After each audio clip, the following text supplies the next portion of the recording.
Hi అందరికీ. ఈ video వచ్చేసి మా సీజుగాడు ఏం ఫుడ్ తీసుకుంటుంది ఆఫ్టర్ డెలివరీ, తర్వాత బిఫోర్ ఫుడ్ ఏం తీసుకునేది, తర్వాత దాని సామాను సరంజామా, దాని క్లీనింగ్ చేసే ఐటమ్స్ అవన్నీ చూపిస్తున్నాను. ఇది వచ్చేసి ముందు బిఫోర్ డెలివరీ తీసుకునే రాయల్ కెనీన్ అండి.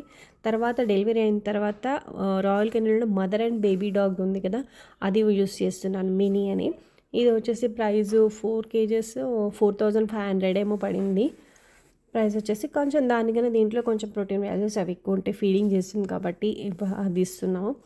తర్వాత బిస్కెట్స్, ఇవి చికెన్ ఫ్లేవర్ ఉన్న బిస్కెట్స్, ఇంకొకటి మిల్క్ ఫ్లేవర్ ఉన్న బిస్కెట్స్. చికెన్ ఫ్లేవర్ అయితే బాగా తింటుంది, ఇంట్లో ఫుడ్ అయితే బాగా తీసుకుంటుంది, దానికి కూడా ఫీడింగ్ చేస్తుంది కాబట్టి ఆకలి ఎక్కువ అవుతుందేమో. ఫుడ్ అయితే బాగానే తింటుంది. నెక్స్ట్ ఇవి వచ్చేసేమో sticks, chicken and mutton flavour ఉన్న స్టిక్స్ అనమాట. కొంచెం గట్టిగానే ఉన్నాయి, బట్ తినేస్తుంది, అది కొరుక్కుంటూ ఒక 10 నిమిషాలు అట్లా కొరుకుతూ తింటూ ఉంటుంది. ఇంట్లో నుండి వచ్చేసేమో నేను క్యారెట్ ఇస్తాను, డైలీ ఒక 2-3 క్యారెట్స్ తింటుంది. Day by day egg boil చేసి పెడతాను, అండ్ వీక్లీ ట్వైస్ ఏమో చికెన్ బాయిల్ చేసి అది మెత్తగా చేసి రైస్లో కలిపి తినిపిస్తాను. ఇది వచ్చేసి పౌడర్ అనమాట. స్నానం చేయించిన తర్వాత ఈ పౌడర్ వేస్తాను, టిక్స్ ఉన్నా కూడా పోతాయని. ఒక 2 టైమ్సే యూస్ చేశాను, ఎక్కువ యూస్ చేయలేదు.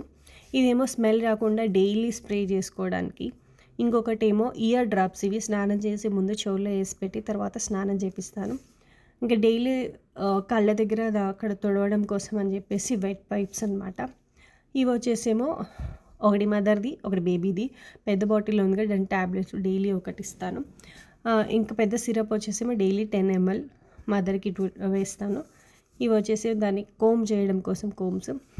డ్రై షాంపూతోని ఈ నాప్కిన్ క్లాత్స్ ఉంటాయి కదా, కిచెన్ టవల్స్ ఉంటాయి కదా, దానిపైన స్ప్రే చేసేసి తుడుస్తాను, కోమ్ చేస్తాను.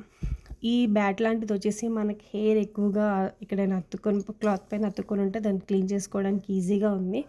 పెట్స్ ఉన్న వాళ్ళ దగ్గర కంపల్సరీ ఉండాల్సిందే అదైతే. ఇవైతే 15 days తర్వాత ఒకదాని తర్వాత ఒక్కొక్కటి కళ్ళు తెరుస్తూ ఉన్నాయి ఇప్పుడిప్పుడే. ఫస్ట్ ఒక కన్ను తెరిచి తర్వాత ఇంకో కన్ను ఓపెన్ చేసి చూస్తున్నాయి అనమాట. ఇందాక చికెన్ స్టిక్స్ ఉంటే ఇచ్చాను, అది తింటుందని. ఇవి వచ్చేసి షీట్స్ అనమాట, బేబీస్ పడుకోబెట్టిన టబ్లో వేయడానికి. అది పెద్దగా ఉంది, ఒకటిగా కట్ చేసి వేస్తున్నాను అనమాట, సరిపోయింది. డైలీ 2 times చేంజ్ చేస్తాను, మార్నింగ్ అండ్ నైట్ పడుకునే ముందు.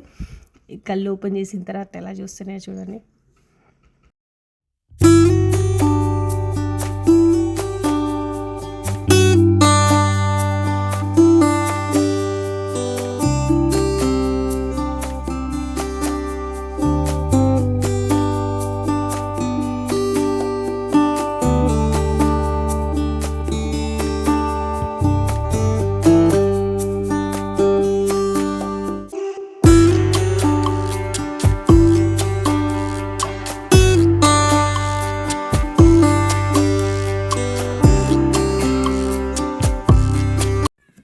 ఇక్కడ వచ్చేసి బేబీస్కి డ్రాప్స్ వేస్తున్నాను అనమాట. ఒక 3 drops వేయాలి ప్రతిదానికి.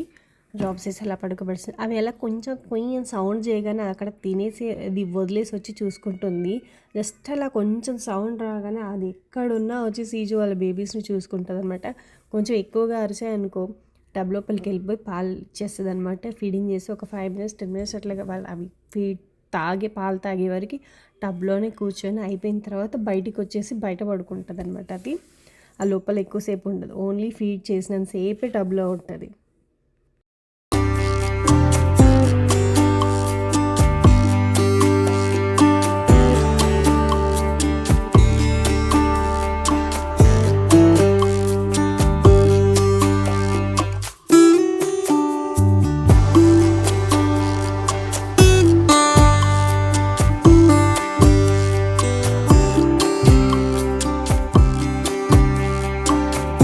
ఇక్కడ వచ్చేసి మా శ్రీజుగానికి డ్రై షాంపూ పెట్టేసి వెట్ షాంపుతో మొత్తం క్లీన్ చేస్తున్నాం అనమాట. బాడీకి మొత్తం క్లీన్ చేసి తర్వాత కోమ్ చేద్దామని చూస్తున్నాం. అది బోన్ తింటుంది కాబట్టి ఎక్కువ కొంచెం రుద్దినా కూడా, గట్టిగా దువ్వినా కూడా ఏమలేదని చెప్పేసి అది తినేటప్పుడే చేస్తున్నాం. డ్రై షాంపూ మొత్తం బాడీ మొత్తం రుద్దిన తర్వాత కోమ్తో దువ్వితే సరిపోతుంది. స్మెల్ కూడా బాగుంది ఈ షాంపూ అయితే. అండ్ ఎక్కువగా క్లీన్ చేయకపోతే కొంచెం పెట్స్ దగ్గర స్మెల్ వస్తుంది కదా, అదంతా ఏముండదు అనమాట. 2 daysకి ఒకసారి ఇది క్లీన్ చేసుకోవచ్చు. డైలీ అయితేనేమో ఒక స్ప్రే బాటిల్ ఉంది, పర్ఫ్యూమ్ లాంటిది, అది స్ప్రే కొడితే సరిపోతుంది.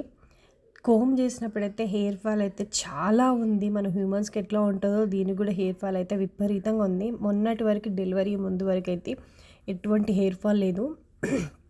డెలివరీ తర్వాతనే హెయిర్ ఫాల్ అయితే ఎక్కువగా అవుతుంది. ఇట్లా కోమ్ మొత్తం నిండిపోయిందనమాట హెయిర్ ఫాల్‌తో. సేమ్ ఇంకా బాడీ మొత్తం కాళ్ళకి మొత్తంతో ఒక ఫేస్ పైన మొత్తం పెట్టేసి క్లీన్ చేసిన తర్వాత కోమ్ చేసేస్తాను. బేబీస్ కూడా క్లీన్ చేయాల్సి వస్తుందనమాట. షిట్ అవి బాగా అంటించుకున్నాడు ఒకదానిపైన ఒకటి పడుతూ ఉంటాయి కదా, షిట్ అవి బాగా అంటుతూ ఉంటుందన్నమాట. వాటిని వచ్చేసేమో నేను గోరువెచ్చని నీళ్ళు పెట్టేసి టవల్ నాప్కిన్స్ ఉన్నాయి కదా, దాంట్లో కొంచెం వాటర్లో కొంచెం డెటాయిల్ వేసి తర్వాత దాంతో తుడుస్తాను. బేబీస్ మొత్తం తుడిచేస్తాను. మ్యాక్సిమం అయితే మదరే క్లీన్ చేసుకుంటుంది అనమాట. మనమంతా క్లీన్ చేయాల్సిన అవసరం లేదు. మనం డే బై డే చేస్తే సరిపోతుంది. ఎక్కడ వచ్చేసి నేను మా సీజీ గన్కి బ్రష్ చేద్దామని ట్రై చేస్తున్నాము. ఏదైనా చేయండి కానీ బ్రష్ మాత్రం చేయకండి అన్నట్టు చేస్తుంది. అది దాన్ని బ్రష్ చేసుకోవడం అంటే చిరాకు. ఇది పేస్ట్ ఇంతకుముందు యూజ్ చేసాము. ఇది కొంచెం టేస్ట్ చూసిన తర్వాత బాగా చేయనిస్తుంది అనమాట. ఆ టేస్ట్ చూసే వరకే ప్రాబ్లం. అది చిన్నది, ఇది క్యాప్ చేతి ఫింగర్కి పెట్టుకొని మనం చేసేయచ్చు అనమాట. ఆ టేస్ట్ నచ్చి టేస్ట్ చూపించిన తర్వాతనే నోట్లో పెట్టి బ్రష్ చేయనిస్తాను అనమాట. అప్పటి వరకు అయితే చేయదు. అంతకుముందుకి పాత పేస్ట్ అయిపోయింది, కొత్తది వేరేది ఇలాచీ ఫ్లేవర్ చేశాను అనమాట. ఇలాచీ మింట్ ఫ్లేవర్ అది. ఆ ఫ్లేవర్ నచ్చలేదు దానికి. అప్పటి నుంచి బ్రష్ చేయనియదు. ఆ ఫ్లేవర్ కొంచెం ఘాటుగా ఉన్నందుకు. తర్వాత ఇది సేమ్ ఇంతకుముందు వాడిన ఫ్లేవర్ తెచ్చినా కూడా అది అదే అనుకోని ఫీలింగ్లో అస్సలు చేయనియట్లేదు అనమాట బ్రష్. ఆ టేస్ట్ చూసే వరకు కొంచెం కష్టపడాలి. టేస్ట్ చూసిన తర్వాత నార్మల్గా చేయనిస్తుంది. కానీ ఇది కొత్త పేస్ట్, అది చేయనియట్లేదు, టేస్ట్ చేయట్లేదు. టేస్ట్ చేసినా కూడా నోట్లో పెట్టనీయలేదన్నమాట బ్రష్. పెట్స్ కూడా, డాగ్స్ కూడా బ్రష్ చేయడం అవసరమా అనుకుంటారు, కానీ వాటికి కూడా అవసరమే. మనం ఎక్కువగా బ్రష్ చేయకపోవడం వల్ల వాటి టీత్ కూడా ఎల్లో కలర్ అవుతాయి. అబ్జర్వ్ చేశారా? నేను రెగ్యులర్గా వీక్లీ ట్వైస్ అయితే కంపల్సరీ బ్రష్ చేస్తాను.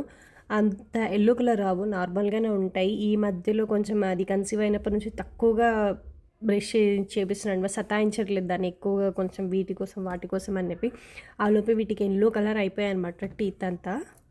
అందుకని మళ్ళీ స్టార్ట్ చేశాను బ్రష్ చేయించడము. అక్కడ అది కోఆపరేట్ చేయట్లేదు. అంతా అయిపోయిన తర్వాత బేబీస్కి వెళ్ళి ఫీడింగ్ ఇస్తుంది అనమాట టబ్లో కూర్చొని. థ్యాంక్ యూ ఫర్ వాచింగ్ అండి. మా సీజీ గారి బేబీస్ నచ్చాయా లేదా కామెంట్ సెక్షన్లో కామెంట్ చేయండి. నచ్చితే లైక్ చేయండి, సబ్స్క్రైబ్ చేయండి.